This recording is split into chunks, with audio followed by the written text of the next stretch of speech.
You got me looking at all these wonderful, amazing films. Now, most of these are pretty good. Some of them aren't. But there is one that is just truly bad. Foodfight. Why would I watch this, you might be asking? Well, not only because I'm just, well, curious, but because, like, look at this. It looks like what would happen if the creators of Toy Story were high the whole time. They got big Hollywood icons such as Charlie Sheen, Hilary Duff, Wayne Brady, Eva Longoria. Big names! But before we wonder what the we must go back to 1999. Production started in 1999 when Lawrence Kasanoff and a Threshold employee named Joshua Wexler saw Toy Story and said, what if Toy Story, but in a supermarket and with twice the budget? He was originally pegged for release in December 2003, until someone came in and stole hard drives containing unfinished assets from the film, which was referred to by Kasanoff as an active industrial espionage, but what the rest was referred to as the Savior. Time to put that on his resume, the man who stole Foodfight. Maybe that'll give him a couple jobs. There was a trailer for the original version, and it didn't look awful. I mean, don't get me wrong, it still looked like but it looked a lot better than what we got 10 years later. Production resumed in 2004, but was changed to use motion capture. Lionsgate, the finance company Story Arc, gave them even more money, but it was given a new release date of 2005, which it missed. No! Eventually, the investors got fed up, and the film was auctioned off for $2.5 million. The investors then invoked some legal jargon, and it was rushed to completion. And then it finally made its release date of 2003. If by 2003, you mean 2012. So 10 years and $65 million later, the film was released in limited release in the UK. That's right, we live in a world where Foodfight made it to theaters. Well, society's well, let's not worry about that right now, because right now we gotta watch Foodfight, which may actually be worse than society collapsing. The movie starts by showing us a logo from 1995. I'm sorry, but couldn't you have updated just a little bit? Anyways, we get our first look where the film takes place. Marketropolis Market. What? That's just redundant and just plain f***ing stupid. Oh, but they have delicatessen, so it's okay. So this, man named Mr. Leonard closes up shop and we get a long 30-second shot of nothing, but it's just panning across the aisles. I mean, if there's something interesting there, sure, maybe. But this is Foodfight. The only thing interesting is how much of a goddamn monstrosity it is. So we see the world of the icons and this just looks haunting. Like, even the extras try their hardest to get the fuck out as fast as they can. Anyways, if we pick apart every little thing, we'll be here all day. So one shitty song later, we meet Dex Dog, technically played by Charlie Sheen, who's facing off against Fat Cat Burglar. Listen up, Fat Cat Burglar. I'm giving you one last chance to hand him over before I cash in your coupons for you. Wait, what? Just so many things that confuses me that it's astounding. First of all, he's a fucking rat. His henchmen are apparently hairless hamsters. Sure. And they kill themselves for a piece of cheese, all while they defy the laws of gravity. Maybe I should try that. No, I have to finish Foodfight first. But maybe later. Oh man, Dex is such a badass. Like, he commits an act of terrorism, falls like a JPEG being dragged across the screen, and flies like Mary Poppins. He gets interviewed by who the f cares while... Well, wait a minute, they were just... How? They were just falling over the city. Then we meet a sidekick, Daredevil Dan, played by Wayne Brady, who talks about his proposal to Sunshine Goodness. All while he moves around like a kid hopped up on caffeine. By the way, something you'll realize by now is that half the dialogue is food-based puns. What the? You get 4 carrots? You better go easy on the potato juice before you get chip-faced. The other half is really obvious sexual innuendos. It warms my heart the way you love my raisins, tough guy. There are some stains you can never wash out. Tell me something. Are those melons real? Maybe I should have watched this for Valentine's Day then.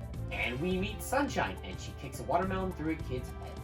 Dex tries to propose to Sunshine until Dan crashes his plane. So she goes to check on him and says, "Don't worry, it'll be a minute. Hey Kate, I'm about to go get kidnapped." So 6 months later, and a man named Mr. Clipboard walks into the supermarket, and oh, yikes, where do we even begin? He walks around like he's got a stick up his ass, and when he's standing still, it looks like he's having a seizure constantly.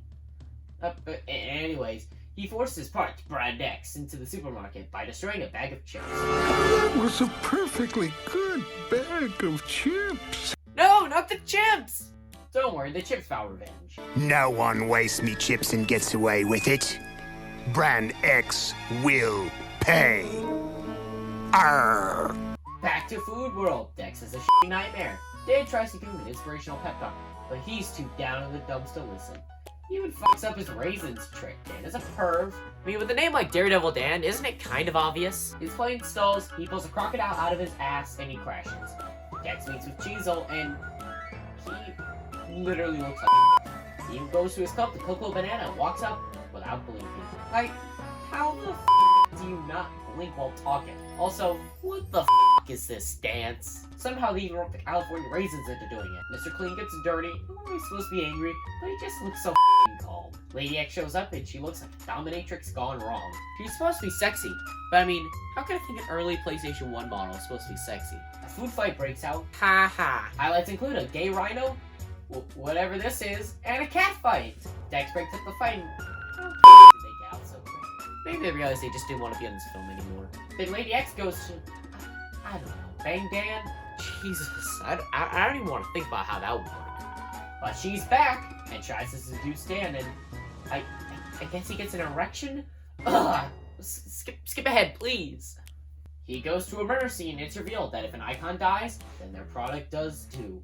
This makes absolutely no goddamn sense. What happens? Does it disappear? Does it just not sell? Or does it just fly off into the moon, never to be seen again? I don't know, it doesn't say. Oh, forgot to mention they call it being rubbed out. Oh hey, Mr. Clipboard is back! And I guess they do disappear. Honestly, it's just an experience watching him. Back to Dex. He realizes Dan's in trouble and suits up to save him. Then we cut to a meeting of the icons and Lady X barges in with, well, Nazis. Great, this is my first pro-Nazi film, so I'm gonna leave a special place for it. Nazi General 1 goes to interview the shit guy from earlier, and So fun.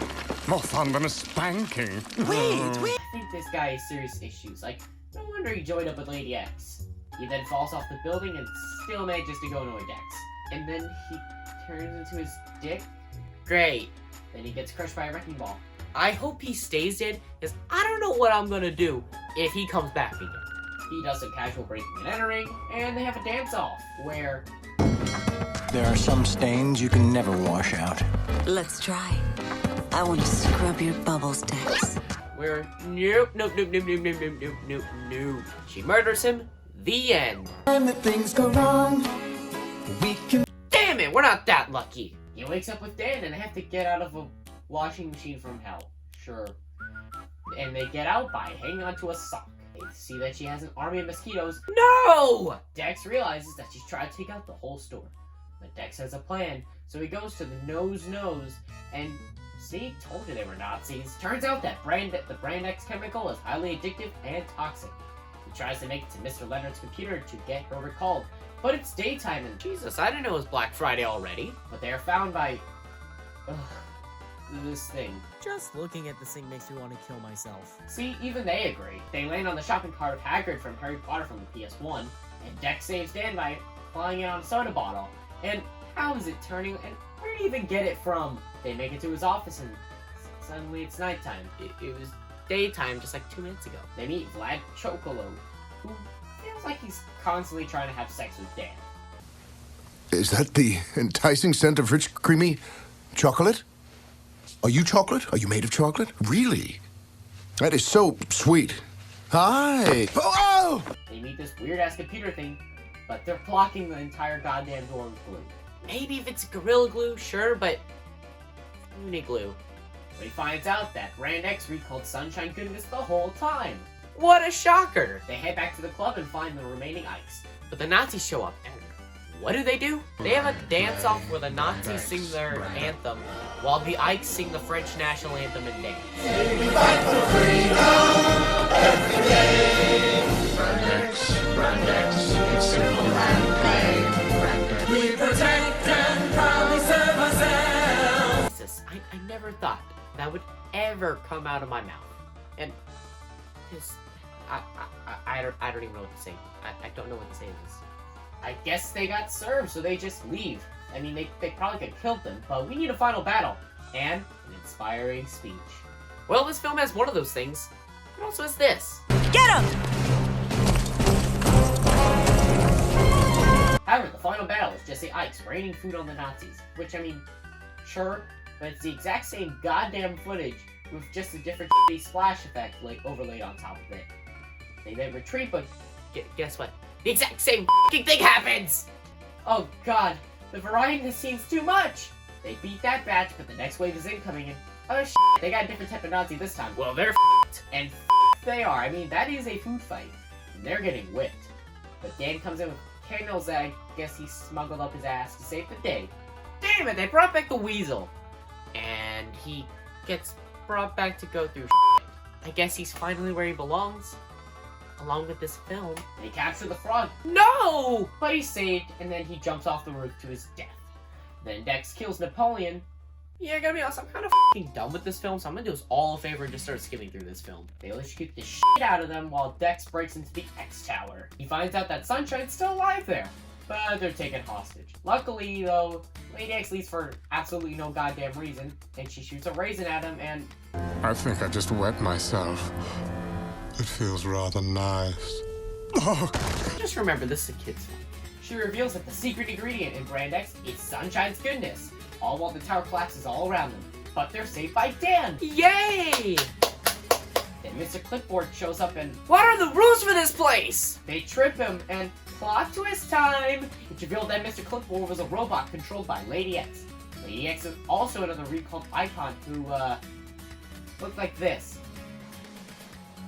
You might be wondering, that's a huge f***ing difference. How'd you go from horrifying to just plain ugly? Well, the answer is she got plastic surgery from Brazil. Okay, what? I mean, I get that she looks like plastic, but how would that even work? Like, she's the size of a doll, and how would she even get to Brazil? Maybe she stowed away on some kid's backpack. But how did she get out of the store? Humans! When you look like this, you can get them to do anything. Size only counts for men. Is she implying that she slept with humans? But before we get an answer, she fights him, and Dex won't hit her because she's a girl. And then Sunshine steps in for a cat fight, in the worst fight scene I've ever seen.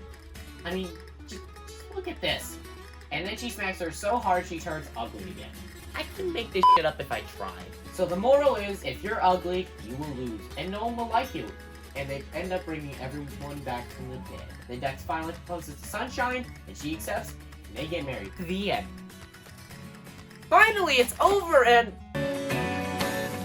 We've been waiting. There's more? Great, now I have to stick around and suffer through shitty credit music just for some awful scenes that don't impact the film at all. Thanks, Marvel.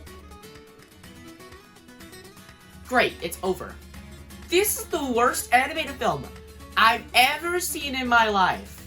Even Toy Story in 1995 looked better and had better models and texture. But this film has one thing that Toy Story didn't have. Well, two things. Nazis and sex. If you'll excuse me, I need to go let out some frustration.